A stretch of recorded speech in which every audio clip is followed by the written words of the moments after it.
Hey guys, Luton here, and first of all I want to say thanks to Down for Life. Now I've shown this footage before, but again we've got a lack of footage currently of Battlefield 4, so I'm running this again. This was a good piece of footage from him, so go check out his channel, the link is in the notes below.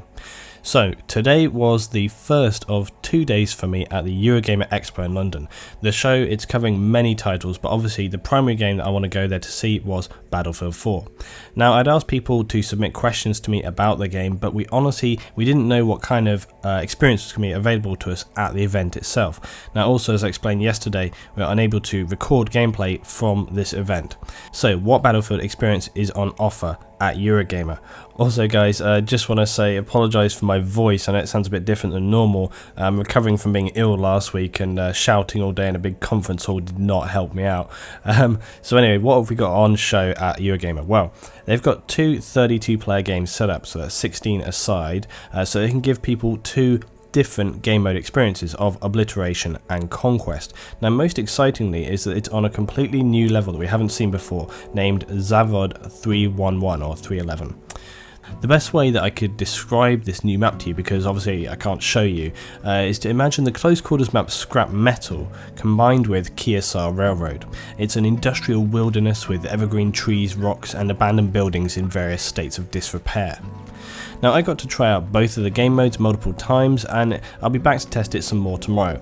The bad news though is that due to the nature of the event, testing for specific game mechanics is just not very practical. A lot of people had questions as well about jets and water mechanics, and unfortunately these are not available in this map. Similarly, people asked about the cover system, and with the map that we played, it didn't lend itself to that sort of combat situation that you may be in. However, I will try and find out a little bit more about that tomorrow if I can, because it interests me as well. However, I did find out some specifics, as well as being able to offer you my thoughts on the feel of the game, and which is it's subtly but noticeably different. So first up, what technical elements did I notice or test?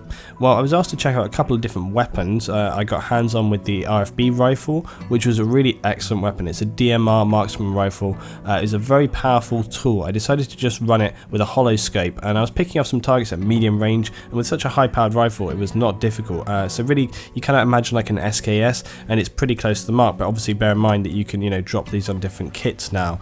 So it really does add a quite powerful dynamic to a lot of different kits in the game. It's going to be very interesting to see how that plays out. Some people also asked me about the FAMAS and how it feels compared to Battlefield 3. I tested that out, and honestly it handled pretty well. I don't have any stats for that, but it felt to me much more impactful than in Battlefield 3. The recoil was easily controlled, even with an Xbox controller, because we were playing on Xbox One. It performed well and at medium and close range. Also, just to say there, yeah, we were playing on Xbox One at the show. That's what it's running on, and it's not PC with an Xbox controller, it's running on Xbox One, okay?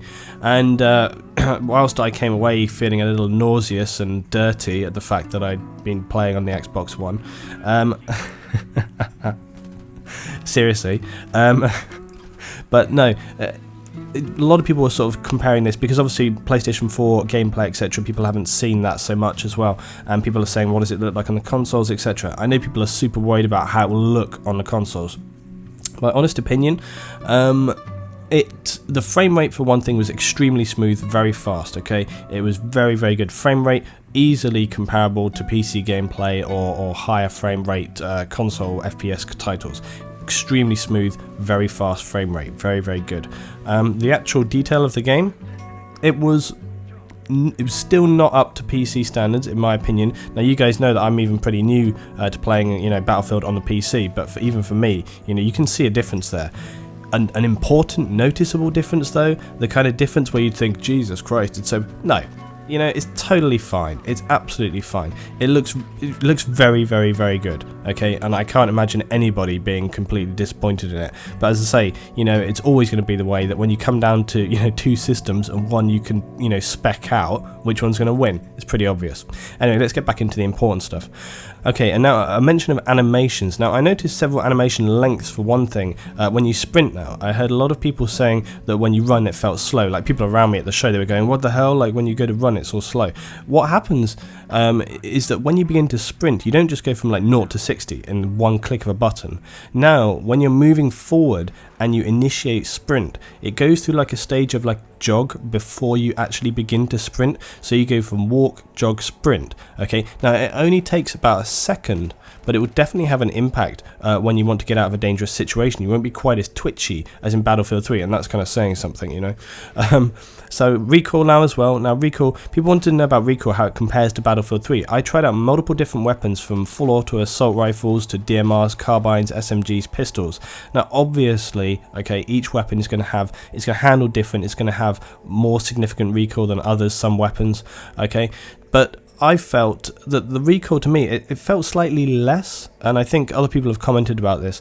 It puts you definitely, I felt more control than with Battlefield 3. Now bear in mind that this was on the Xbox One and with a console controller, but I would feel safe to say that it's very comparable to Battlefield 3 and perhaps a little easier, but again, you need to wait for the game to release and try out different kits, different settings. Again, remember, different sort of, you know, attachments is all going to make a difference. So to make a blanket statement of it's definitely better or whatever, you can't really do that. It's only going to tell with time, and you look at the very kind of specifics as it rolls along how that's actually going to be. But if I had to say, if I was pushed to answer, I would say to me it felt a little bit easier. Now, I haven't mentioned much on the feel of the game itself, and this connects very directly actually to the recoil aspect. Now, in the past, before I started making YouTube videos, one of the things I would often comment onto my clanmates and friends was the feeling of weight and depth in FPS games. There's some old FPS games that came out, some specific titles, I won't go into it now, but some specific titles, I said they've got no weight, you know, they just feel so light and like there's nothing there. It didn't involve me in the game, it didn't feel right to me, if that makes any sense. And so what do I mean by this? Well, what I mean is that literal feeling of immersion that makes you feel connected to the weapon in the game. Now, I have a feeling that without knowing how to better articulate it, there'll be some people who do understand what I mean by this. It's that feeling that you have when you deploy a round from a weapon, and the game, through its sound, its weapon mechanics, game dynamic, you feel it has like a physical presence, and that brings you into the game. And I personally find that then it becomes easier to play because you're more engaged literally in what is happening in the game.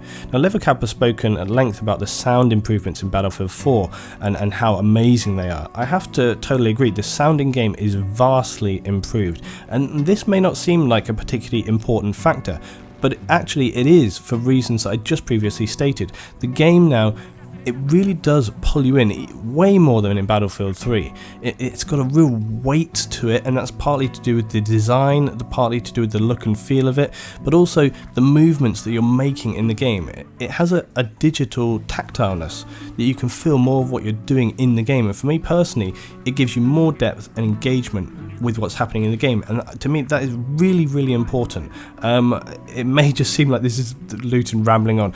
It's really not, okay? That kind of involvement that brings you in there, it makes a different experience, and I actually think it really does affect your gameplay. Now, I was very eager to get hands-on with the return of the heavy MG emplacements as well. You guys know I love these, and I've wanted them back since Bad Company 2.